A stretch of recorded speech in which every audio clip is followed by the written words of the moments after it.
तो सांग मैंने आपण मानकर फेस किंबा अपर लिप्स रे चुट्टी उठुची कि ताकू किपरि भाव में रिमूव करेंगे बहुत सुंदर टिप्स शेयर करछि। तो देखो प्रथम ने लेंबू चीनी आउ पानी।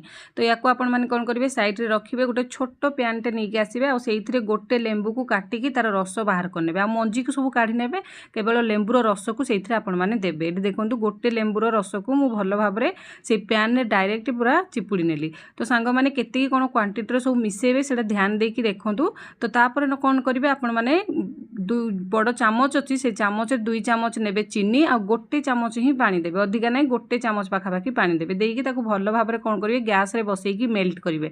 मेल्ट कले आस्ते आस्ते देखिए अठा अठा टाइप हम मुझे आउ थे भी क्वांटिटी आपको कहूँ गोटे लेंबू रस ने सहित आपण मैंने 2 चामच चीनी रे गोटे चामच पानी देवे अधिका भी पानी देवे गोटे चामच ही पानी देवे देकी भल भाव में गैस रे मेल्ट करेंगे। मेल्ट है जेहेतु चीनी क्वांटिटी अधिका अच्छी एटा सीरा टाइप हम अठा अठा लगे। तो यहाँ देखो प्रथम केमती जानवे है बोली पानी नहीं जी किसी से ठोपाटे पकेबे जब अठा टाइप एकाठी होगा जानवे होगला तार जाली टाइप जमी सीरा बना जाए आमर ठीक से टाइप है हल्का ठंडा करने बेसी भी ठंडा करेंगे टिके गरम थी अवस्था।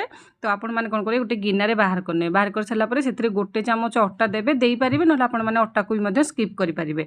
तो देकी भल भाव में गोले ने गोले सारापर आपर जो जगार चुट्टी को रिमूव करने चाहते चुट्टी को साइज करके से जगार एमती लगे ने लगे सारिकी कौन कर अपोजिट साइड को उठे ने उठे ने जिते भी चुट्टी छो सब उपुड़ी जीव। तो आपण मैंने या पुणी थे व्यवहार कला गरम करके व्यवहार करेंगे। देखिए बहुत सुंदर टिप्सटा बहुत सारा चुट्टी आपण